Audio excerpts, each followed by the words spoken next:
Hello, my name is Paul Henry, Security and Forensic Analyst at Lumension. Welcome to our Patch Tuesday update for May 2011. We have a light patch load this Patch Tuesday. However, both patches address remote code execution and one is critical, so both would require your immediate attention.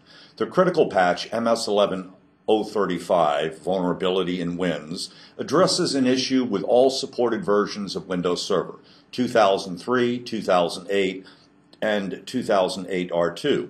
It exposes the server to a remote code execution attack and should be a high priority if you're running any of these Windows Server platforms. The second issue, MS11-036, Vulnerability in PowerPoint, addresses an issue in Microsoft PowerPoint for Office and the Windows environment, XP 2003, 2007. However, Office 2010 has not been impacted.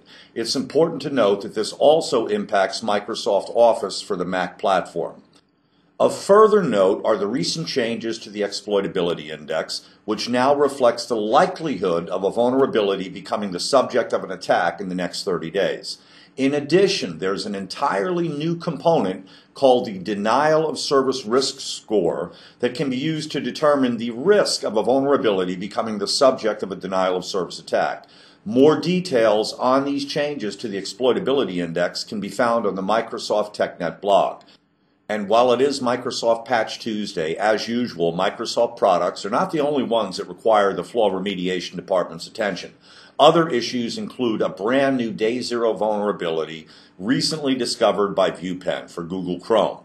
It bypasses sandboxing as well as ASLR and DEP protections without executing a kernel vulnerability. The exploit has been described as very sophisticated and it works on all Windows systems, 32 and 64-bit.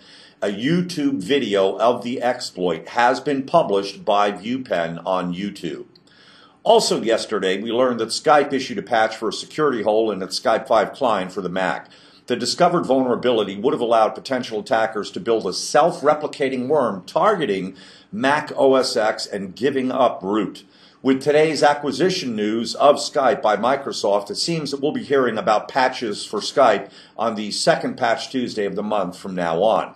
Now, speaking of a Mac vulnerability, the Skype patch really further validates my belief that Apple is poised to become the Achilles heel of the enterprise. Anyone that thinks they have any security by obscurity advantage by running an Apple product today is seriously mistaken.